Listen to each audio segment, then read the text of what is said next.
Welcome to another episode of Life and Whiskey. As always, I'm Jordan, and today we are going to look at Kentucky Owl Confiscated. Now, this is the third review I've done here in this batch of videos. As I've discussed previously, my voice is shot. It's the beginning part of June 2022. Picked up this bottle over in Rapid City back in March when I was on vacation. Actually, not in Rapid City. I picked this up in Hill City, South Dakota, out in the Black Hills there. And it was $109.39. I saw it in the store. It was the only bottle sitting in there. Excuse me, the only bottle of Kentucky Owl sitting there. And I saw that price and I was like, man, that seems like a pretty good price for Kentucky Owl. And then went out, did a little bit of research, found out that was like $30-$40 cheaper than most people can find it for. So my wife convinced me I needed to buy this bottle, and so I did. So slight background on Kentucky Owl. Well, maybe not actual background on it, but opinion on it. Kentucky Owl, good whiskey.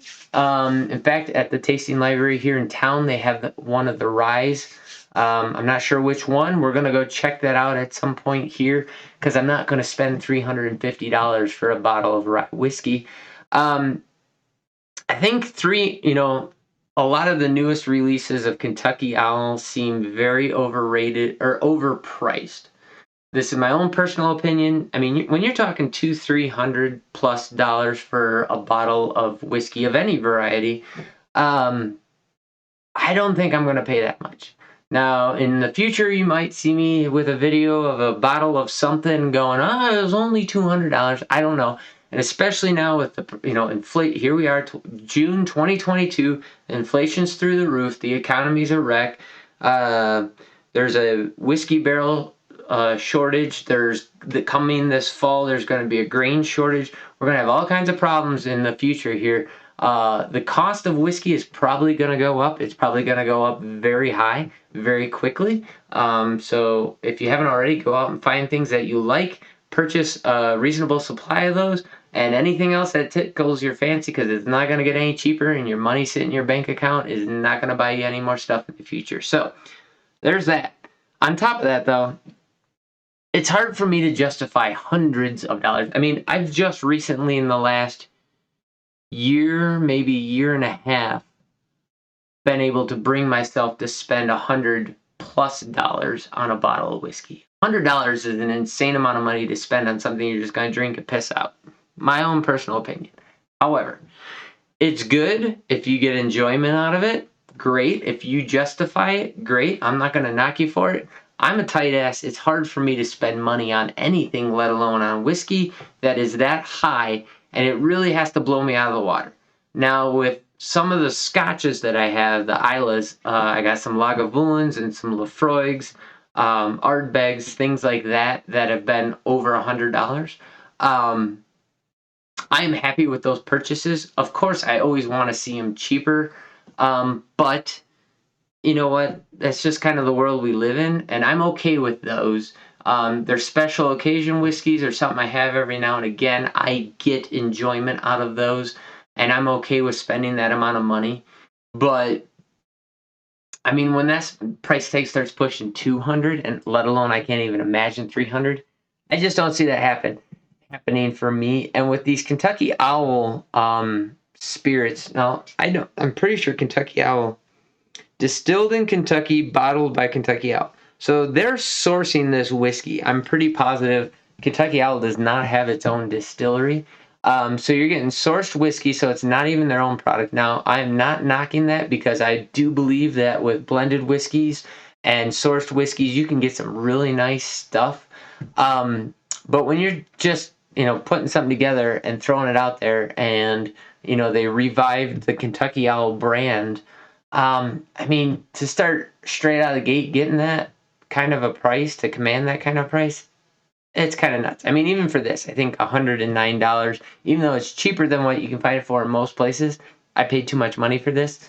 Let's get into this bottle, though. This is like having a very fancy Macallan or something like that. this is for bragging rights. It's a conversation piece. It's something, right? Like, it's just an expensive bottle of whiskey. It's good whiskey. It's not phenomenal whiskey. It's not mind-blowingly great whiskey. It's a good bottle of whiskey that people, when they see it, it's like Pappy, right? When people who are even remotely, who only have a small amount of knowledge about whiskey, who know something, hear the name Pappy. If you have a bottle of Pappy, it's regarded in high esteem by a lot of people. Even though the whiskey's crap, at least it's known and is regarded. Very similar to Kentucky Owl. It's a good whiskey. On the nose, I'm getting almost nothing. And just for the record, this is, again, high dollar price for a 96.4 proof whiskey. So a fairly low proof whiskey for a hell of a lot of money. Keep that in mind as well. So 48.2% ABV, but on the nose, it's been sitting in the glass for a minute or two here, and I'm not getting a whole heck of a lot. A little bit of brown sugar, some ethanol coming off, a little bit of floralness. Gosh, and almost a little bit of orange peel in the very deep background there. But mostly brown sugar is what's coming through. Brown sugar and floral botanical notes. And a little bit of cherry now. Okay, going in for a first sip.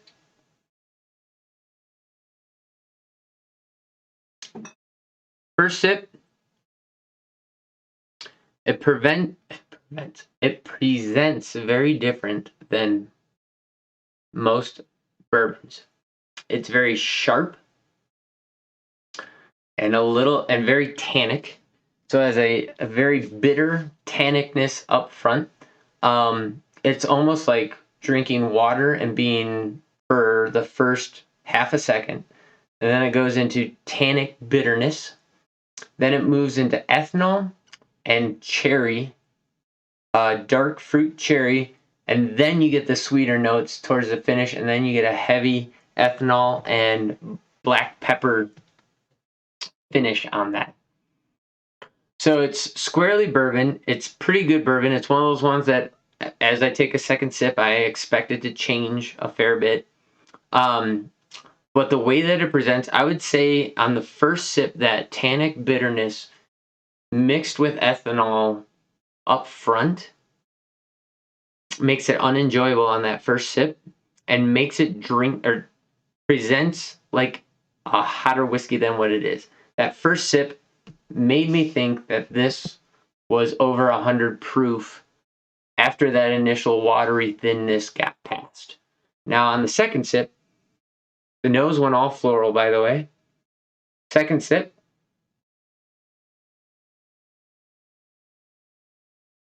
still thin, still tannic. Man, there's a lot of barrel tannin in there. Very tannic. That cherry is getting a little harsher, like a tannic cherry in there. So, boy, I don't know how to describe it. Like, picture like a cherry flavored vodka. You know how there's no sugar or sweetness in that cherry flavoring? It's just the essence of cherry. It's that in the background. There's the essence of cherry without the sweetness, but there's a brown sugar in there. But man, the barrel impact, the barrel tannin that is sitting in there, it's overwhelming this whiskey right now. It has a very tannic presentation. Now, I said I like this whiskey, and I do. When I mean, you can tell there's a fair bit of whiskey out of this already. I've tried it. I've enjoyed it.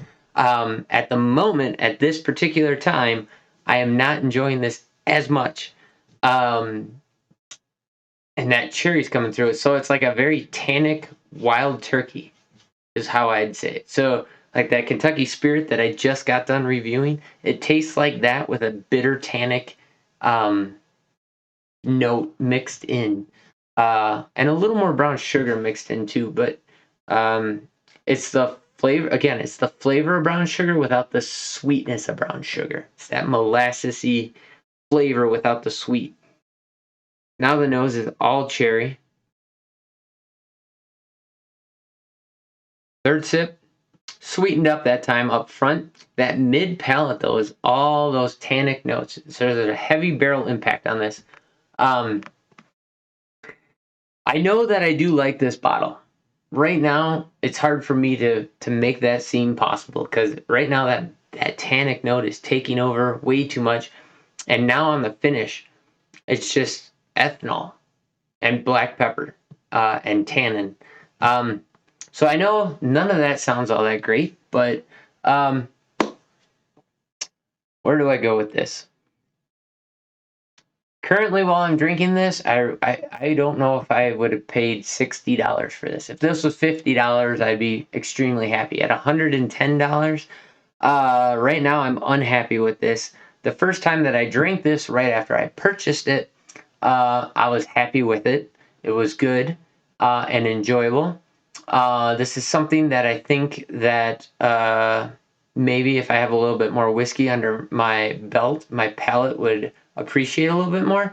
It's a little bit more of a struggle, and I think that it's more of an evening relaxing, maybe having a cigar. I think that tannic note would mix really well with a cigar or a pipe. But in this video, it's not as enjoyable as I remember it being, and that's unfortunate. So that's what you get. So let this be a cautionary tale. $110, a lot of money to spend on a whiskey, and not the most enjoyable. In fact, this $20 Rebel 100 I enjoyed more than this $110 bottle.